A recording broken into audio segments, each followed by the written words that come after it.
and counting. Thanks for staying with us. I'm Jesse Waters in Houston, filling in for Bill O'Reilly, who's on assignment. At this hour, Houston is the epicenter of the sports world. The Super Bowl will be played here in just 2 days. And the face-off between the Patriots and the Falcons should be epic. Yesterday, Bill spoke with Sportscaster extraordinaire and Fox News contributor Jim Gray about the big contest. So, Gray, you're going to call a game on Westwood 1. Handicappers have it pretty close. Do you see it that way? I do. I think it's a very close game, and I think it's going to come down to who has the ball last. Tom Brady said that yesterday when we spoke to him.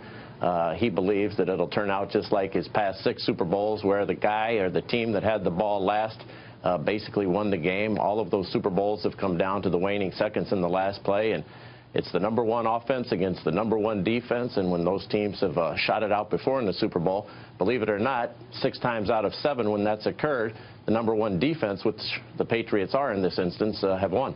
Brady, Tom Brady, 39 years old, up against Matt Ryan, 31 years old. That's the marquee matchup. Both quarterbacks had sensational years. Looks to me like Ryan a little bit better passer now. Would that be accurate? Well, he had a fantastic year, and he's the odds-on favorite to win the MVP on Saturday night at the NFL Honors. He had just a terrific year. He's 31 years of age, and he's, by his own admission, basically patterned himself and has followed Tom Brady. Of course, he played at Boston College, and he's texted Tom throughout his career, and Brady has been open and giving him advice and how to handle things, and he's just had a great year. But Brady, 28 touchdowns, 2 interceptions, a 4-game suspension coming off of that, and he's been just stupendous. Yeah, in my opinion, best quarterback of all time. Do you agree with that, best quarterback of all time? Absolutely. Just look at it like this, Bill. This is his 7th Super Bowl, which is a record. He's been eligible for 16. One year he was out all year because of an injury. So he's played in basically half the Super Bowls he's been eligible for. He's 39 years of age. Yeah, the guy's a winner and a very, very strong competitor. Okay, let's go to politics now. Brady is a friend of Donald Trump's. Not an overt political guy, doesn't talk a lot of politics. But I did see a bunch of articles saying that Brady's the devil because he's friends with Trump. Did the sporting crew in Houston, where you are now, give him any jazz on that?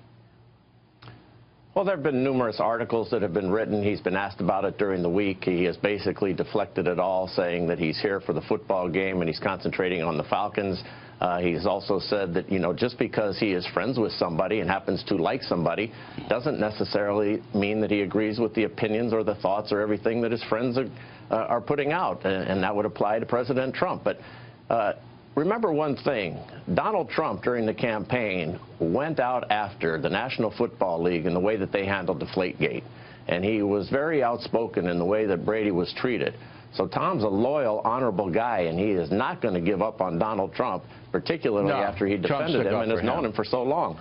Yeah. But you know what? You know what surprises me, and I don't know if most people know this. Many, and I would say most, of the sports press are liberals. Am I wrong? Well, it's hard for me to know that. I don't know who they're voting for, and I don't have a lot of political conversations with them. If you base it on some of the articles that have been written or some of the talk shows, yes, they seem to be. But, you know, that's a hard thing to really assess, Bill. All right, not for me, Greg, because you know that I'll just assess anything and say anything I want. You're Bill O'Reilly. That's why you can do that. Okay, Gray, here it is. Prediction time. What's the score and who wins? New England Patriots win 31-28. Tom Brady gets his 5th Super Bowl. Bill Belichick cements, of course, his place as the best coach of all time. And Brady gets just more icing on the cake, and it'll be an interesting moment to see Roger Goodell have to hand that trophy over to Robert Kraft, Tom Brady, and Bill Belichick. That's for sure. Now, can you get me a hoodie that Belichick wears? Can you get me one of those? I'm extra large. He's a lot smaller than I am, but I absolutely want to run around in one of those Patriot hoodies. Jim Gray, everybody, calling the game for Westwood 1. Thanks for speaking to us. Thank you, Bill. Appreciate it.